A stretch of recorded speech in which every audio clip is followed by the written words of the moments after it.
Datanglah Densu, saya di belakang Anda. Terus ngapain kalau di belakang?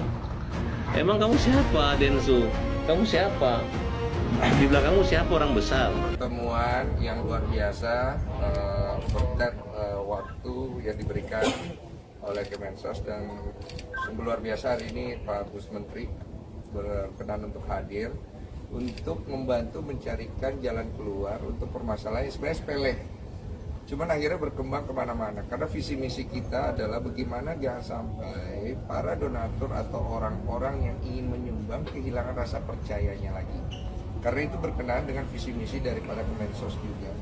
Kami di sini sama-sama mengikat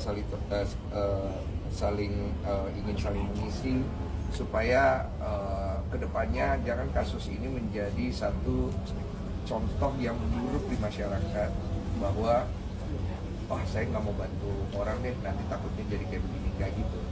Nah, oleh karena itu terima kasih banyak waktunya untuk Pak Menteri, untuk Bu Sekjen, Bu Mira, dan Pak Taufik, Pak Wamen, dan lain-lain, serta ada Pak Yusuf Hamka juga. Saya juga kaget ketemunya di sini ya.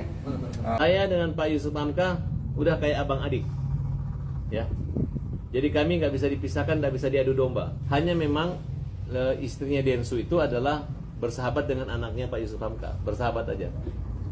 Nah, dia aja menafsirkan diri bahwa itu adalah anak angkat. Justru kata Pak Yusuf Hamka, yang adiknya itu adalah Farhad Abbas. Saya tantang Novi. Saya punya mobil hampir 3 miliar. Saya kasih Novi kalau dia berani siram mata dia pakai air keras. Saya cuman besar hati. Berani nggak? Saya banyak orang Saya kasih 3 di miliar. luar sana Nggak usah 1,3. yang mau membantu saya Iya dong. menyelesaikan ini Pikirkan, uang itu. Pak, gak usah pakai ngancam orang kayak begitu. Mereka itu punya track record yang bagus ya dalam menolong orang. Kalau memang punya uang 3 miliar, hampir 3 miliar tadi, kenapa nggak langsung dikasih ke Bang Agus aja?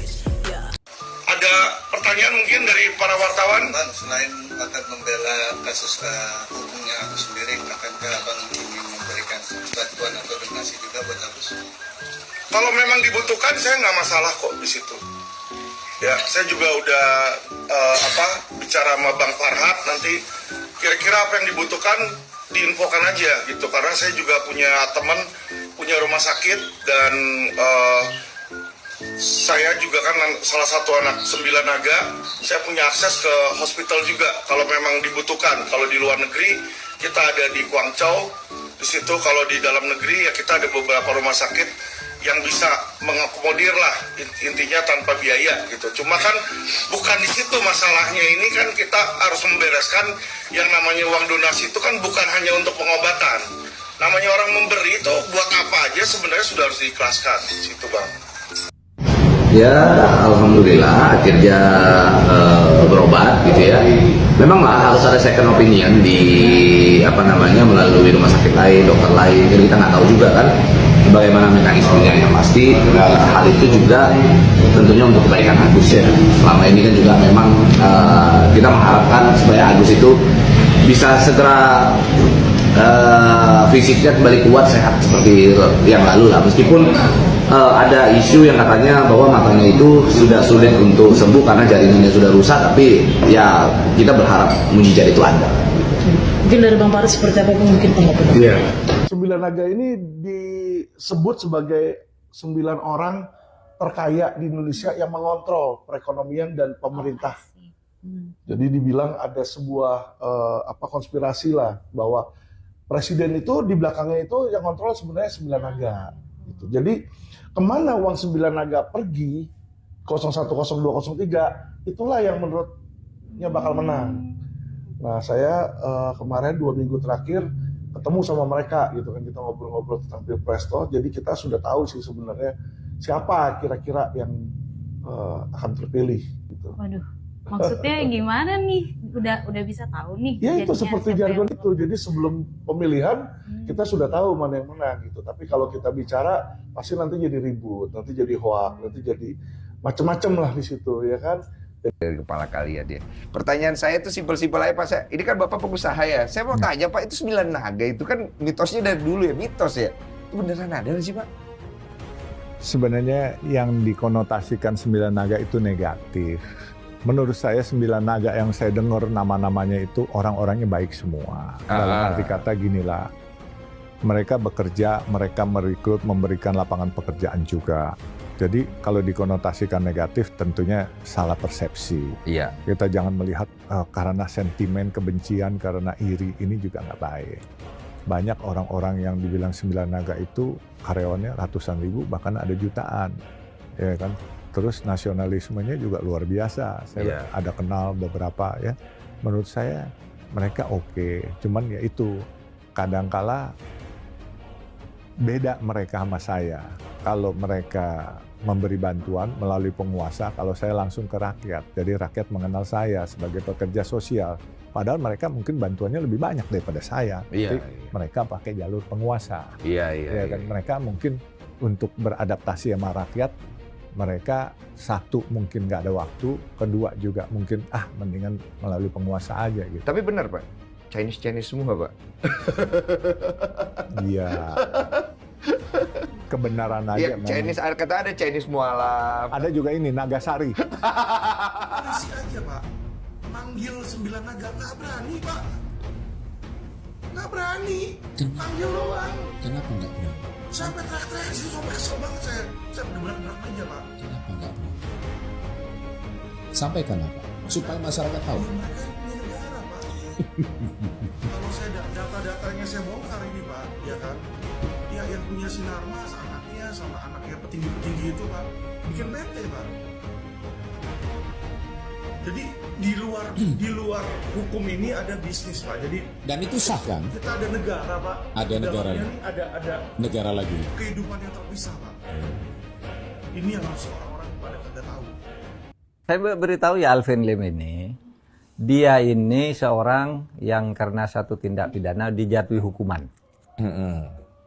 Lalu menghindar lama untuk agar tidak dieksekusi.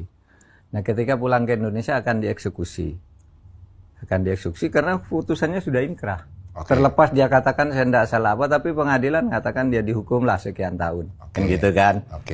Nah setiap mau dieksekusi itu bikin laporan macam-macam lalu nantang Jaksa Agung. Ayo debat dengan Jaksa Agung, ayo Kapolri debat. Yang terakhir ngajak debat saya lagi kan.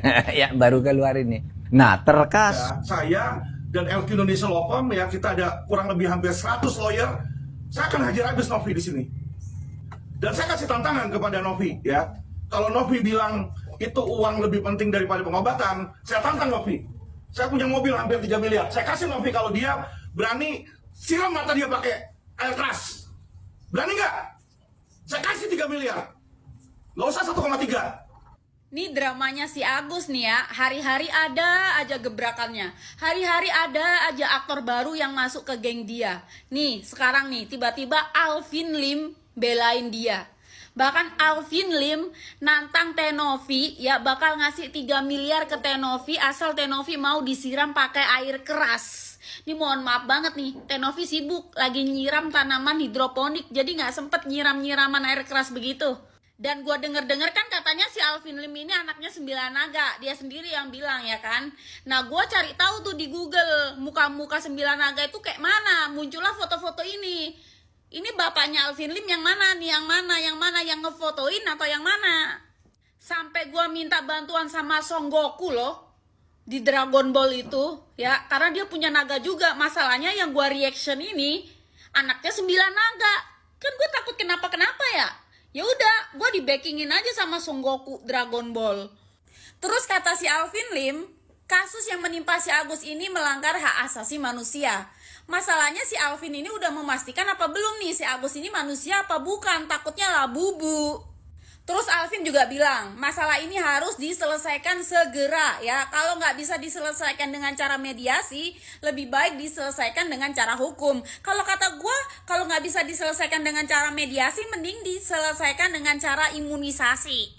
Soalnya si Agus ini dikit-dikit tantrum, dikit-dikit nangis gitu, kayak bayi. Terus lu tahu nggak konyolnya apa? Konyolnya Alvin Lim bilang dia kan bakal lapor polisi nih, karena ini kasusnya bukan cuma penggelapan atau pemerasan aja. Bahkan rumahnya Tenovi sama rumahnya Densu itu bisa diambil sama mereka buat mengganti material yang Kemarin-kemarin itu udah merugikan pihak Agus gitu. Gila. Yang bangun rumah Tenovi sama Densu itu tukang bangunan, ya kan? Yang ngedoain pas awal rumah jadi itu Pak Ustadz. Mereka asal main ambil-ambil aja seenak jidat ya. Rumah orang main diambil-ambil aja. Rumah Barbie aja mau nggak lo? Atau rumah hantu ya di daerah Surabaya di daerah Darmo, rumah Darmo, mau ambil aja. Kok jadi ngeributin rumah orang ya? Yang bener itu klien Anda yang harusnya dibawa ke rumah sakit ya, dibawa ke psikiater. Mungkin terganggu mentalnya, cara berpikirnya gimana, kok bisa ini terjadi gitu loh. Bukan malah main ambil rumah-rumah orang. Terus yang mau gue tanyain ya, ini konferensi persnya ini temanya apa sih? Kok gelap-gelap begini, remang-remang begini, ini temanya bioskop? Atau hematisasi listrik atau gimana? Redup banget. Farhad, kamu 2012 pernah ditolong sama Yusuf Hamka, ya. Ketika sekarang kamu ada masalah, kamu serang Denny, kamu serang istrinya, ya. Kamu lupa siapa yang dulu ngebebasin kamu. Kamu lupa dulu siapa yang bantuin kamu. Kamu dilaporin karena kamu bawa-bawa etnis Cina, kamu dilaporin sama Anton Medan, kamu dilaporin kan sama Yusuf Hamka, terus kamu datang, kamu nangis-nangis, kamu minta tolong Farhad ya. Tuh, kamu minta tolong, terus akhirnya apa? Yusuf Hamka cabut laporan, Anton Medan tidak mau cabut laporan, ya. Akhirnya apa? Diajak damai sama Yusuf Hamka. Yang keluar duit buat meredam si Anton Medan itu uangnya Yusuf Hamka. Tuh. Terus sekarang kamu begini sama mantunya. Bukan mantunya sih, maksudnya kan Ci Olive kan udah dianggap kayak anak sama Yusuf Hamka. Tuh.